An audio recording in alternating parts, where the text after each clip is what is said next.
It was my daughter Emily's 40th birthday, and I arrived at her house early carrying a cake I had ordered from her favorite bakery. It cost me $250, but for my only child, nothing was ever too expensive. I walked up to the door with a smile, expecting to see her face light up the way it did when she was little, when even the smallest surprise from me meant the world. But when she opened the door, her expression wasn't joy, it was irritation. "Oh, it's you," she muttered, not even looking me in the eye. My heart sank, but I forced a smile and held out the cake. "Happy birthday, sweetheart," I said gently. "Your favorite chocolate with strawberries, just like when you were a kid." Emily sighed like I had just ruined her day. "Dad, we need to talk," she said, letting me inside without even thanking me for the cake. Please, before I begin, subscribe to the channel and tell me in the comments where in the world you are listening from. We sat in her lavish living room, the same house I had nearly emptied my retirement savings to help her and her husband Mark buy. I had covered the $180,000 down payment myself, money I'd worked a lifetime to save. She wouldn't be living in this beautiful home if it weren't for me. And yet, the coldness in her voice was like ice. "I've been thinking a lot about what I want for my birthday," Emily began. I leaned forward, eager to make her happy. "Of course, honey, just say the word. A trip? Jewelry? That new car you mentioned? You know I'll make it happen." She looked at me with eyes I barely recognized, eyes filled not with love but contempt. She let the words drip slowly, savoring them like poison. "The best gift you could ever give me, Dad, is if you just died." Time stopped. I felt like my heart had been ripped clean out of my chest. My daughter, my flesh and blood, had just told me the one thing she wanted most in the world was my death. I sat, stared at her, stunned. "What? What did you just say?" I whispered, my voice breaking. She didn't even flinch. "You heard me," she said coldly. "I'm tired of you. Tired of your calls, your visits, your presence. My life would be so much easier if you were just gone." My hands trembled as I gripped the cake box, the candles beginning to melt while my soul cracked in half. 40 years of love, sacrifice, sleepless nights, hard labor to provide everything she ever needed, and in return, my daughter wanted me erased from her life. I could barely breathe as her words echoed inside my skull, like cruel bells tolling over and over. My own daughter wanted me dead. I staggered back in the chair, tears welling up, my voice shaking. "Emily, I'm your father. I've given you everything. I've sacrificed everything." She crossed her arms, her expression sharp, almost mocking. "Exactly. And you've smothered me with it. You're always here, always calling, always reminding me what you've done for me. I need space. I need to breathe without you hovering over my life." The $250 cake sat in my lap, untouched, now feeling more like a symbol of humiliation than love. The candles dripped wax onto the box as my dreams of a warm family celebration vanished into thin air. I walked out of her house with trembling legs, my heart pounding in disbelief. All I could think about were the decades I had given her, the countless sacrifices made to ensure she never lacked a single thing. I remembered when she was only 3 and nearly died of pneumonia. The antibiotics cost $1,500, and insurance didn't cover it. I sold my father's old watch, an heirloom I swore I would pass down, to pay for that medicine. I didn't think twice. She lived because of that decision. At 16, when she begged for the perfect prom dress, I worked weekends for months to buy it. $900 for a pink gown that made her eyes sparkle. She hugged me tight that night, whispering, "Thank you, Dad. You're the best in the world." I believed her. Then came college. She switched majors 3 times, but I never complained. Semester after semester, I paid the tuition, over $50,000 in total, pulling double shifts, taking side work, draining my savings. I told her, "Don't worry, Emily. Your education comes first. I'll handle the rest." When she wanted a fairy tale wedding, I opened my wallet again. The bill was $40,000. Ballroom, flowers, gourmet meals, every detail exactly as she dreamed. I thought I was giving her happiness. When she and Mark wanted a house, I handed over $180,000 for the down payment. Money meant for my retirement, money that took me 40 years to save. I thought I was giving her security. And it didn't stop there. When their twins were born, I became the free babysitter, the one who canceled plans so Emily and Mark could go out. I never asked for a cent. When Mark lost his job last year, I covered 8 months of mortgage payments, $18,000, while cutting my meals down to rice and beans just to stretch my pension. When the twins needed braces, another $5,000 came from my pocket. Every time, I told myself this was what fathers do. This is love. But sitting there, broken and humiliated, I realized the horrifying truth. To Emily, none of it mattered. $500,000 of my life poured into her happiness, and still she looked me in the eye and told me the greatest gift I could give her was to disappear forever. I drove back to my small apartment that night with my chest hollow and my hands shaking on the steering wheel. The streets blurred past as if the world had turned into fog, and all I could hear were Emily's words. "The best gift you could give me is to die." Those words kept stabbing into me over and over until I could hardly breathe. When I finally walked inside, I set the cake down on the counter, the candles bent and dripping. I stared at it for a long time before throwing the entire thing into the trash. $250 wasted, but worse than that, every ounce of love I had poured into that cake had been thrown back in my face. I sat down heavily on my worn sofa, the same one where I used to hold Emily as a baby, rocking her through nights of fever and tears.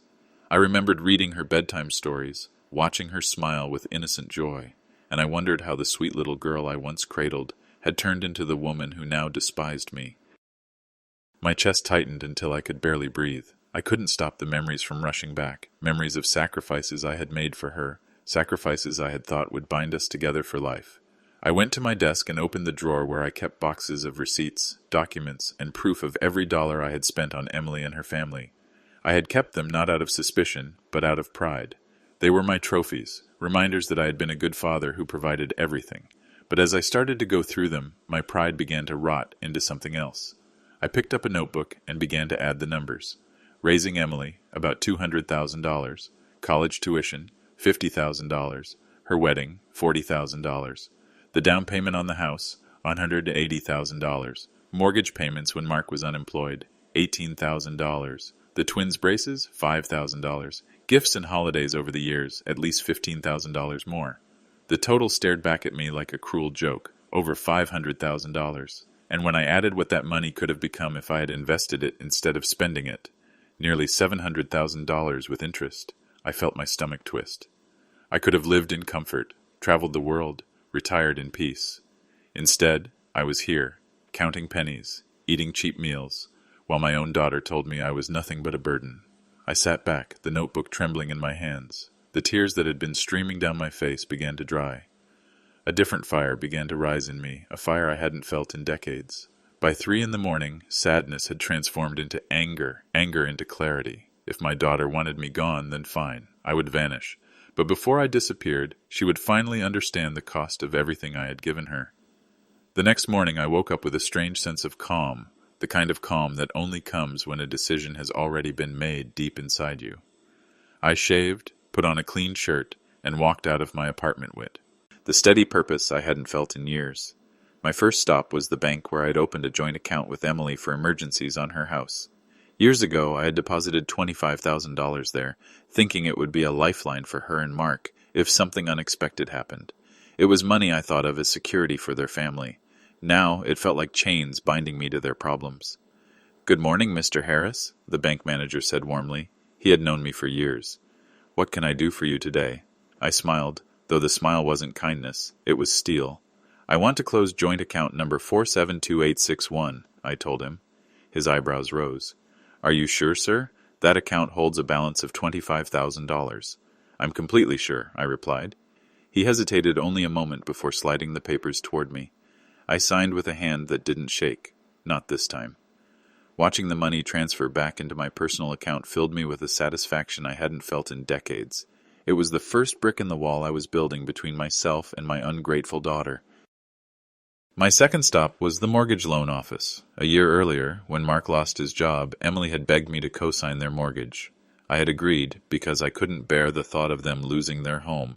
But being a co-signer gave me more than responsibility. It gave me rights. As I sat across from the loan officer, a woman named Ms. Blake, I explained what I wanted.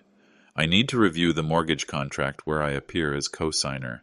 She pulled a thick folder from the cabinet, sliding it across the desk. "As co-signer, you are liable for payments if the primary holders fail," she explained, "but you also have legal rights to intervene if there's risk of default." I flipped through the pages, my eyes scanning the fine print until I saw exactly what I needed. Last year, I covered 8 months of late payments when Mark was unemployed, I said. That demonstrates financial instability, doesn't it? Ms. Blake nodded.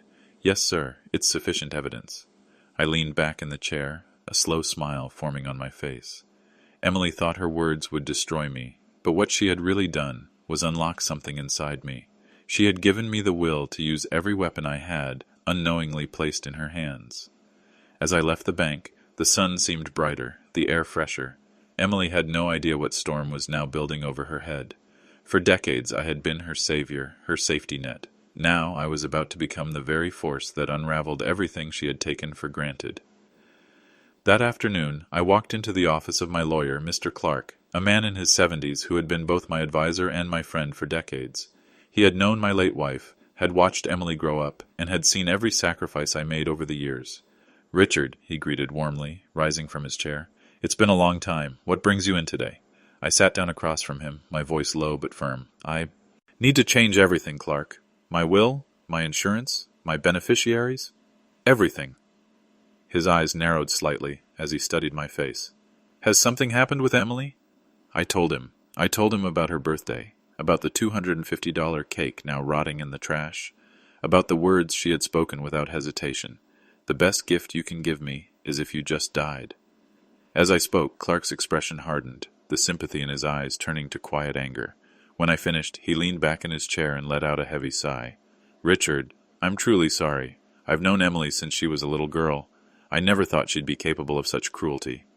Neither did I admitted, but she's made herself clear, and I'm done being her crutch. From this day on, she gets nothing from me. Clark nodded. Then let's start with your will. For 2 hours, we went through every asset I had. My $120,000 life insurance policy, my pension, my savings, my modest apartment, my investments. Everything that had once been marked under Emily's name was reassigned. Instead, I left the bulk of my estate to a veterans foundation I had supported for years. Men who had sacrificed for their country without asking for anything in return. I also created a trust fund for my grandchildren. They would still be taken care of, but the money would be locked away until they turned 25, far beyond Emily's greedy reach. What about the house? Clark asked, looking over my notes. Since you're co-signer, you do have rights there, especially with Mark's instability. I nodded slowly, the steel inside me hardening further. Prepare everything. I want the documents ready to reclaim it if I decide. Emily needs to know what it truly means to live without me. Clark's mouth tightened, but I saw a flicker of admiration in his eyes. Richard, I'll have the papers drafted by the end of the week. Just know that once you take these steps, there's no turning back. I don't want to turn back, I said firmly. For 40 years, I've sacrificed everything for her. It's time she learns what life is like without the man who kept her world from falling apart. When I left Clark's office that evening, I felt lighter, stronger, almost reborn. For the first time in decades, I wasn't acting as Emily's father, provider, or servant. I was acting for myself, and it felt damn good.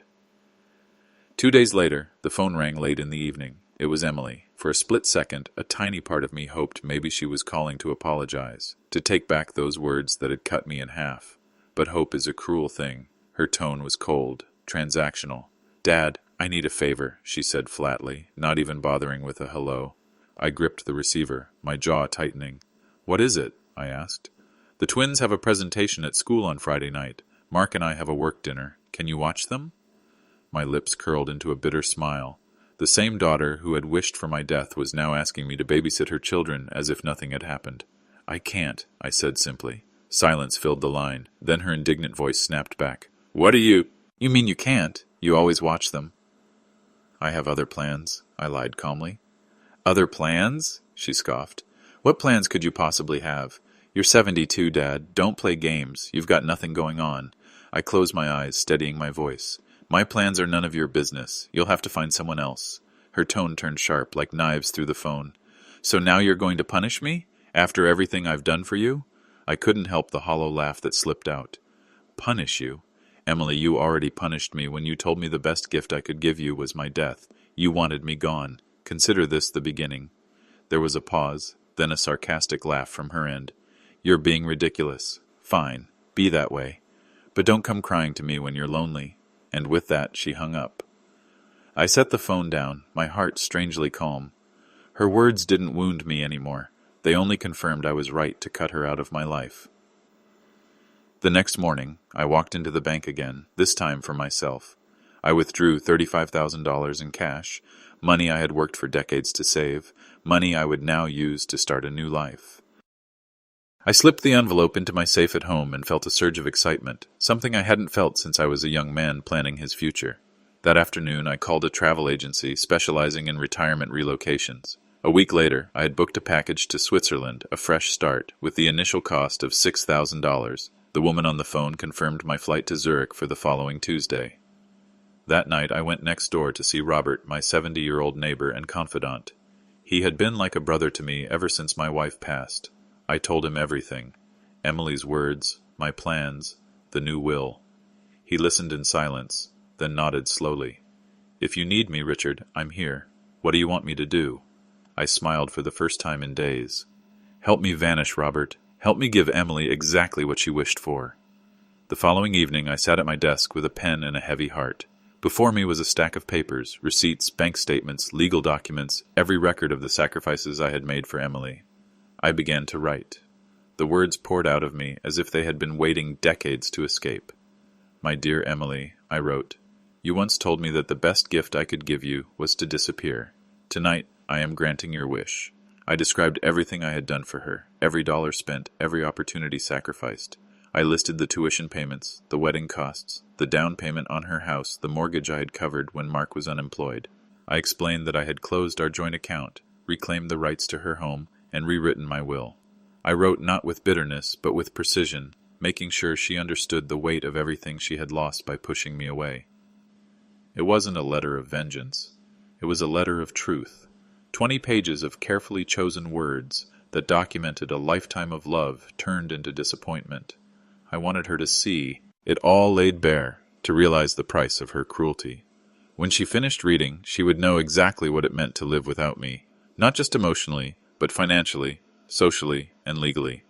I slipped the letter into an envelope, along with copies of the legal documents Mr. Clark had prepared. It was the most important package I had ever sealed. The plan was simple. Robert would wait 2 days after my departure. Then he would use the spare keys to enter my apartment, place the envelope on the table, and call Emily, pretending to be worried about my sudden disappearance. He would deliver the letter into her hands as if he had just stumbled upon the evidence of my vanishing. Robert, a retired teacher, grinned as I explained it. "Richard," he said with a mischievous spark, "after 40 years of watching you sacrifice everything for that girl, I think this is the first time she'll actually learn a lesson." By Monday morning, I had packed 2 suitcases with only what mattered most: my documents, clothes for a new life, and the cash I had withdrawn. Robert stopped by with a thermos of coffee and a firm handshake. "You're really doing this, aren't you?" he asked. I looked at him with steady eyes. "I am. She wished for my disappearance. She's going to get it, but not the way she expected." At 5 in the morning, a cab pulled up outside. As I loaded my bags into the trunk, I glanced one last time at the apartment I had lived in for 15 years. Strangely, I felt no sadness, only freedom. The flight to Zurich was long, but for the first time in decades, I felt no weight on my shoulders. No phone buzzing with demands, no emergencies that weren't mine, no daughter treating me like an endless bank account, just silence, freedom, and the steady hum of the plane as it carried me across the ocean. When I landed, a representative from the travel agency was waiting with a sign that read, "Mr. Harris." He was a young man with kind eyes, and he greeted me warmly. "Welcome to Switzerland, sir. You're about to start a wonderful new chapter." He drove me to a furnished apartment in the heart of Zurich. It was modest but beautiful, with a view of the lake and a park across the street. For the first time in years, I looked around a space and realized it was mine alone. The very next morning, I walked to a cafe by the water and ordered breakfast: a croissant, fresh coffee, and later, something I hadn't done in years. I bought myself something I didn't need: a silk tie, deep blue, $120. I didn't hesitate, didn't calculate how many hours of labor it represented, didn't ask myself whether Emily could use that money instead. I bought it simply because I wanted it, and when I put it on that afternoon, I felt alive in a way I had forgotten was possible. Meanwhile, my phone began to ring. At first, it was just a few missed calls from Emily, then more. Dozens. Her messages started simple: "Dad, where are you? Call me back." This isn't funny. Robert says your apartment is empty. What's going on? And finally, desperate. Dad, answer me. I need you. The twins need you, please. I let the phone buzz, choosing silence over her empty words. I had nothing left to say to her. By the third day, her texts had changed. The bank called. What did you do with the joint account? That money was for emergencies. Another came hours later. Mark lost his job again. We can't cover the mortgage. The lawyer says you have rights to the house. Dad, please don't do this. We'll lose everything. I sat on a bench overlooking Lake Zurich, the crisp air filling my lungs, and read her words with a strange sense of satisfaction. At last she understood what I had been all these years. Not a nuisance, not a burden, but the very foundation of her comfortable life. And now that foundation was gone. I replied only once, slowly typing each word. Now you understand my worth, but it's too late. Then I turned off the phone, slid it into my pocket, and leaned back to watch the water sparkle beneath the Swiss sun. For the first time in 40 years, I was no longer Emily's provider, her safety net, or her scapegoat. I was just Richard Harris, and I was free. I thought Emily's panic would fade into silence, but instead it grew louder and uglier. A week into my new life in Zurich, I received a call from an American social worker. Her voice was polite but cautious. Mr. Harris, I'm calling regarding a concern filed by your daughter, Emily.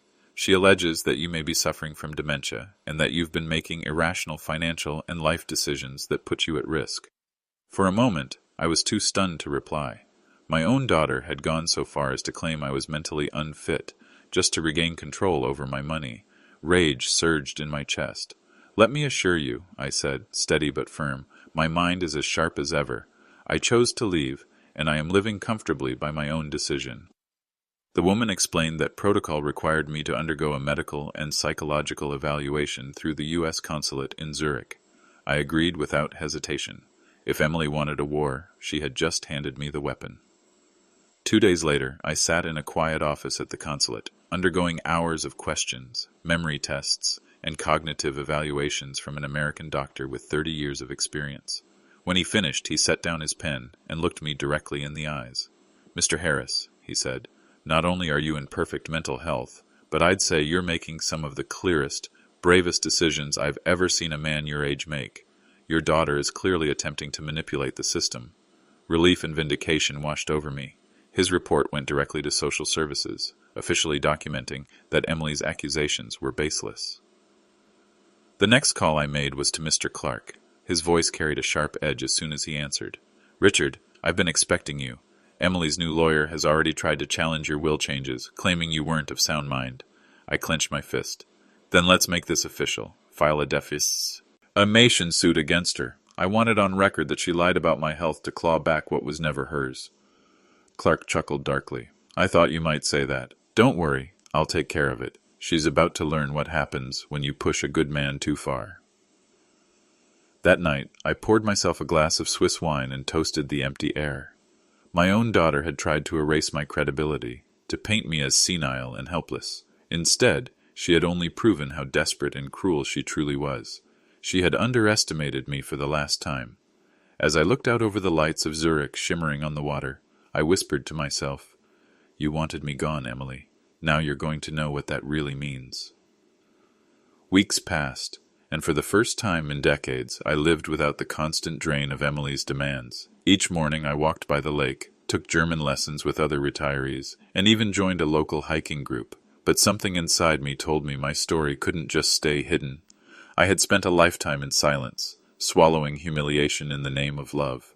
Now I wanted others to know the truth. One evening, I sat at my small desk and began writing an open letter. It wasn't meant for Emily. It was meant for fathers like me, men who had sacrificed everything for ungrateful children and been left with nothing but scars. For hours I poured my heart onto the page. I wrote about the years of sacrifice, the hundreds of thousands of dollars spent, the nights of worry, the trust betrayed. I wrote about Emily's cruel birthday words, about how I had disappeared, about how reclaiming my life had saved me. When I finished, it was 20 pages long. I titled it, When a Father's Love Becomes His Undoing, My Story of Liberation at 72. I sent it to an online blog dedicated to stories of older parents. Within days, it went viral. Thousands of comments poured in, fathers, mothers, even children who admitted they had treated their parents poorly. Messages of pain, recognition, and gratitude filled my inbox. One night, as I sipped wine on my balcony, an email arrived from a name I recognized immediately. Mark, my son-in-law. I hesitated before opening it, unsure whether it would be another attack. Instead, it began with an apology. Richard, I read your story online. Everything you wrote is true. I've watched how Emily treated you, how she used you, and I was too weak to speak up because we depended on your help. I should have defended you, and I didn't. For that, I'm ashamed. My hands trembled as I read on. The twins miss you terribly. Emily tells them you're sick, but one day they deserve to know the truth. I just want you to know that at least one person in this family recognizes how much you sacrificed and how cruelly you were treated. I hope you find happiness in your new life. I stared at the screen for a long time, emotions warring inside me. Finally, I typed a short reply. Mark, honesty after the damage is done doesn't erase the past, but maybe it can shape your future. Be a better father to those twins than I was allowed to be foes. Bar their mother. Teach them gratitude before it's too late. I hit send, leaned back, and closed my eyes. For the first time in years, I felt vindicated. Someone had finally spoken the truth. Months rolled by, and Switzerland became more than a refuge. It became home. My routines filled with peace, my days with freedom. But back in the States, Emily's world began to crumble. The first sign came in a message from Clark. Richard, he said over the phone, the bank has begun foreclosure proceedings on Emily's house. Mark hasn't been able to keep up with the payments since losing his job, and you, as co-signer, have the right to reclaim your investment. For a moment, I felt a pang of sadness for my grandchildren, who had called that house home. But the feeling quickly faded. Emily had mocked my sacrifices, sneered at my presence, and wished me dead. Now she would face the consequences of biting the hand that had fed her for 40 years. The bank moved swiftly, because I had covered months of mortgage payments in the past, and because Mark's employment history was unstable, the evidence of financial risk was undeniable. The property was seized and sold. Soon after, Clark called me again, his voice lighter this time. Richard, the bank has finalized the settlement. You'll recover your original $180,000 down payment, plus accumulated interest. In total, $200,000 will be transferred to your Swiss account within the week. I closed my eyes, exhaling a breath I didn't realize I'd been holding. Not only had I taken back what was once drained from me, but I had gained more on top of it. That same month, my modest apartment back home also sold. After expenses and commissions, Clark informed me that I would receive another $100,000. When I added it to the inheritance I had protected, my savings, and my new investments in Switzerland, my net worth crossed over $600,000. At 72 years old, I was richer than I had ever been in my life. Emily had tried to erase me, to call me a burden, to strip me of dignity. Instead, she had driven me straight into freedom, wealth, and peace. News of the foreclosure reached me through Robert, who had kept an eye on things back home. He called one evening, chuckling grimly. Richard, you should have seen Emily's face when the bank notice arrived. She was hysterical. They've moved into a small apartment on the other side of town. Mark finally found a factory job. Pays less than half of what he used to make. Emily's gone back to work, too. I listened quietly, then asked the only question that mattered. And the children? Robert's voice softened. They're fine. They're adjusting. Kids are resilient. I set the phone down, staring out at the moonlit Swiss sky. I didn't feel joy at Emily's downfall. What I felt was justice. For the first time in her life, she was living without me to save her. She had wished for my disappearance, and I had given it to her. What she never calculated was that my absence would destroy the very foundation of her life. In the month that followed, I realized that my story wasn't just about revenge or even about reclaiming what was mine. It was about survival. It was about finally choosing myself after decades of sacrificing every dream, every dollar, every ounce of peace for a daughter who had thrown it all away. One morning, as I sat at my desk in Zurich, I opened my journal and began writing, not just for myself, but for others who might be trapped in the same cycle. The words flowed easily, sharper and clearer than I expected. I wrote about the years of sacrifices, the humiliation of being treated as an endless provider, the breaking point at Emily's birthday, and the freedom I discovered once I walked away. It became more than notes. It became a manuscript. I titled it, When a Father Fights Back, Breaking Free from Family Betrayal. When I finished, I sent it to a publisher that specialized in personal growth and self-help books. To my surprise, they responded with immediate interest. Within a year, the book was published across Europe. To my greater surprise, it became a bestseller. Letters began pouring in, emails, handwritten notes, messages from fathers, mothers, even grown children. One man wrote, "Richard, I thought I was alone. My son treats me like an ATM, never visits me unless he needs something. Your book gave me the courage to finally say no." A woman from Spain shared, "I stopped paying my 35-year-old daughter's bills after reading your story. I thought it made me a bad parent, but now I see it makes me human." Each message was like a balm to the old wounds Emily had carved into me. My pain had not been wasted. It was helping others. But the letter that struck deepest arrived one spring morning in a plain white envelope. The handwriting was uneven, childlike, and immediately recognizable. It was from my grandchildren. "Dear Grandpa Richard," the letter began, "Dad told us the truth about why you left. He told us Mom said some very hurtful things to you, and that's why you decided to start a new life. We want you to know we understand, and we are proud of you for being brave. We love you, and one day, when we are older, we hope to visit you in Switzerland." Inside the envelope were drawings they had made, pictures of me standing on mountains, smiling under the Swiss sun. Tears filled my eyes as I held that letter. For years I had feared Emily would poison their hearts against me, but children are smarter than we think. They saw through the lies. They chose love over manipulation. That day, I wrote them back, promising that when they were old enough to decide for themselves, the doors to my heart and my home would always be open. 3 years have passed since that terrible birthday, the day my daughter looked me in the eyes and told me the best gift I could give her was to die. I sit now in the balcony of my apartment in Zurich, overlooking the snow-tipped mountains, a cup of strong coffee warming my hands. I am 75 years old, wealthier than I ever imagined I would be, but more importantly, freer than I ever thought possible. My net worth stands at over $600,000. I have a best-selling book that has touched lives across the world. I have friends here who value me for who I am, not for what I can provide. And most of all, I have peace. Emily begged for my disappearance as her birthday wish, and I granted it in the most spectacular way. But what she never foresaw was that my vanishing would be the end of her comfort and the beginning of her downfall. She lost her house, her safety net, and her illusions of control. She was forced to face life without me cushioning her mistakes. My absence became her punishment, while my freedom became my reward. I think often of my grandchildren. Their letter sits framed on my desk, with their drawings of me smiling beneath the Swiss sun. They are my hope that the cycle of entitlement and ingratitude might end with Emily. Perhaps they will grow up to understand the value of sacrifice, of love, of respect. And maybe one day, when they are old enough, they will come here and see me not as the man their mother despised, but as the grandfather who fought to preserve his dignity. Sometimes people ask me if I regret it. If I regret cutting ties with my only daughter, reclaiming my money, and walking away from the family I built my life around, my answer is always the same: no. Regret is for those who wish they had chosen differently. I chose survival. I chose dignity. I chose to live, finally, for myself. If anything, my only regret is that I didn't do it sooner. So here I am, an old man reborn. I lost a daughter, but I found myself. I lost a toxic past, but I gained a future filled with peace. And I have learned the most painful but powerful truth of all.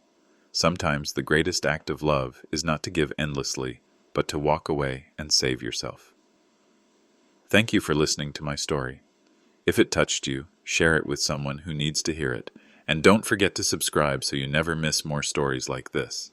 Tell me in the comments what part of my journey resonated most with you. I'll be reading,